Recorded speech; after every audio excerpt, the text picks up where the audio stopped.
Recently parliament में एक bill को पेश किया गया हमारे फाइनेंस मिनिस्टर श्री निर्मला सीतारमन जी के द्वारा, जो कि आपका बात करता था payment and settlement system amendment bill 2026।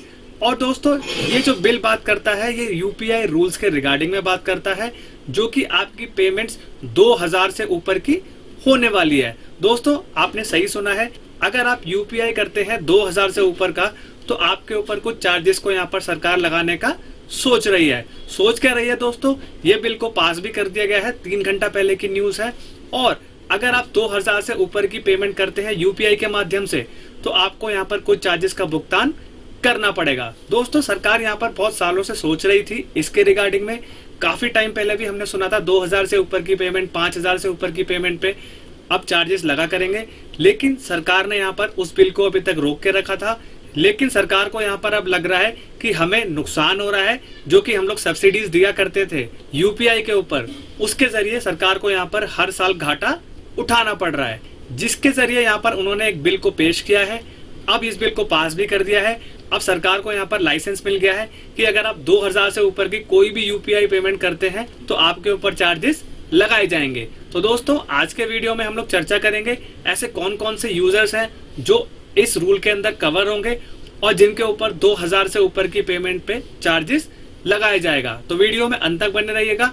मैं हूं कशिश from tax and accounts burner, जहां हम बात करते हैं अकाउंटिंग, टैक्सेशन और फाइनेंसेस की। चलिए शुरू करते हैं। अब दोस्तों, यहाँ पर हम लोग समझ लेते हैं इसके बैकग्राउंड के बारे में कि ये कैसे काम करता है। 2020 में जीरो एमडीआर रेजिम चालू हुआ था, जिसमें यहाँ पर सरकार ने बैंकों को और पीएसपीज को यहाँ पर बोला था कोई भी फीस को चार्ज नहीं करेंगे, चाहे वो यूपीआई पे हो चाहे वो रुपे डेबिट कार्ड पे हो।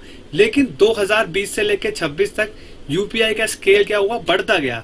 यानी कि अगर आप देखेंगे तो 23.7 बिलियन ट्रांजैक्शंस हो चुकी है, worth of 29 lakh crore rupees in July 2026। यानी कि दोस्तों, जुलाई 2026 तक 6 साल के अंदर 23 बिलियन यानी कि 29 लाख करोड़ के जो ट्रांजैक्शंस है वो यूपीआई के माध्यम से होना स्टार्ट हो गई है। इसके मद्देनजर रखते हुए सरकार ने अगस्त 2026 में, यानी कि जो रीसेंट पार्लियामेंट अभी सेशन हुआ है, उसमें इस बिल को पास कर दिया है। अब यहाँ पर सरकार डिसाइड करेगी कि आपके 2000 से ऊपर की पेमेंट पे कौन कौन कवर होगा और किसके ऊपर यहाँ पर चार्जेस लगाए जाएंगे। अब ये बिल किस बारे में बात करता है कि ये बात करता है सेक्शन 10 को अमेंड करने की, जो कि आपका payment and settlement system act 2007 का है, जिसमें यहाँ पर क्या हुआ था, रोक लगाई थी सरकार ने कि कोई भी यूपीआई या रुपे डेबिट कार्ड पे पेमेंट नहीं लगाई जाएगी। अब इस बिल को यहाँ पर अमेंड कर दिया है, अब आपके ऊपर चार्जेस लगाए जाएंगे। नेक्स्ट वो बात करता है enable MDR doesn't fix it, यानी कि actual rate and effective rate जो भी होता था, तो सरकार ने यहाँ पर नोटिफिकेशन के माध्यम से लेकर के आएंगे वो कौन कौन सी कवर होने वाली है।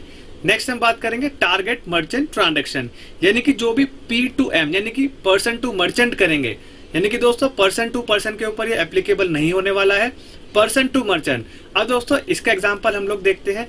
अगर आप किसी दुकानदार के पास जाते हैं और यूपीआई का क्यूआर कोड से पेमेंट करते हैं तो वो क्या होगा, पर्सन टू मर्चेंट, यानी कि आप किसी दुकानदार को बिजनेस के लिए पेमेंट कर रहे हैं तो उसके ऊपर क्या होगा, अगर आप 2000 से ऊपर की पेमेंट करेंगे, चाहे आप किसी राशन के लिए भी हो चाहे वो पेट्रोल पंप पे हो, तो आपके ऊपर यहाँ पर चार्जेस लगाए जाएंगे और ये इंडिविजुअल टू इंडिविजुअल के ऊपर एप्लीकेबल नहीं होने वाले।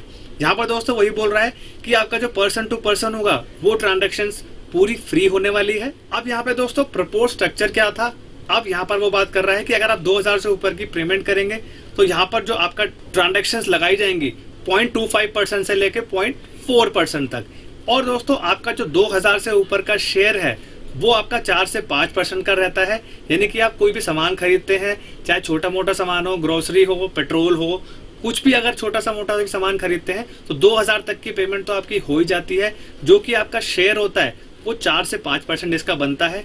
लेकिन आपकी जो ट्रांजैक्शंस रिप्रेजेंट करती है वो आपके यहाँ पर 65 से लेकर 70% तक यहाँ पर ट्रांजैक्शन 2000 से ऊपर रहती है। क्योंकि दोस्तों स्मॉलेस्ट चीज भी लेते हैं। बहुत सारे लोग क्या करते हैं, ऑनलाइन सामान ले रहे हैं, चाहे ग्रोसरी का आइटम ले रहे हैं, चाहे कुछ भी ऐसा सामान खरीद रहे हैं, उसमें 2000 से ऊपर तो आपके खर्च हो ही जाते हैं। अब यहाँ पे कौन कौन अट्रैक्ट होगा, जो लार्ज मर्चेंट ट्रांजैक्शन करेंगे 2000 से ऊपर की, business to business, person to merchant, उनके ऊपर ये थ्रेशोल्ड लिमिट एप्लीकेबल होगी और उसके ऊपर चार्जेस लगने वाले हैं। कौन कौन फ्री होने वाला है, चाहे आप पर्सन टू पर्सन ट्रांजैक्शन करेंगे, इंडिविजुअल टू इंडिविजुअल, ये फ्री होगा। स्मॉल ट्रांजैक्शन यानी कि 2000 से नीचे की ट्रांजैक्शन होंगी वो भी फ्री होने वाली है। अगर आप किसी हॉस्पिटल, एजुकेशन इंस्टीट्यूट को 5 लाख तक की पेमेंट करेंगे तो ये भी फ्री होने वाली है। और अगर आप किसी सरकार का टैक्स पेमेंट करते हैं या कैपिटल मार्केट का यानी कि शेयर मार्केट से रिलेटेड ट्रांजैक्शन करते हैं 5 लाख तक, तो आपके ऊपर कोई भी चार्जेस नहीं लगने वाले। और दोस्तों ये तो बिल है, ये पार्लियामेंट में आ भी चुका है, पास भी हो चुका है, सरकार का नोटिफिकेशन बाकी है और आरबीआई इसके ऊपर कोई भी गाइडलाइन ला सकती है। अब यहाँ पर आपको क्या जानना है, कोई भी ऐसा चेंजेस नहीं हुआ है, सिर्फ यहाँ पर पेमेंट टू मर्चेंट वालों के लिए चेंज है, यानी कि बिजनेस वालों के ऊपर 2000 से ऊपर की ट्रांजैक्शन चार्जेस लगाए जाएंगे और पर्सन टू पर्सन वाले फ्री है।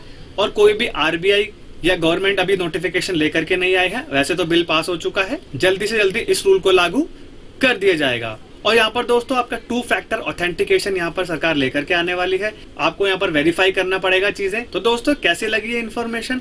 अगर आप 2000 से ऊपर का यूपीआई करने का सोच रहे हैं तो सतर्क हो जाइए और अपने पैसे को यहाँ पर बचाइए, क्योंकि 2000 से ऊपर का अगर आप P2M यानी कि पर्सन टू मर्चेंट या बिजनेस पे करते हैं यूपीआई, तो आपको यहाँ पर चार्जेस का भुगतान करना पड़ सकता है। अगर ये वीडियो इन्फॉर्मेटिव एंड प्रैक्टिकल लगाओ, वीडियो को लाइक करेंगे, चैनल पे नए हैं तो do subscribe to the channel. तब तक के लिए मिलते हैं अगले वीडियो में। जय हिंद, जय भारत।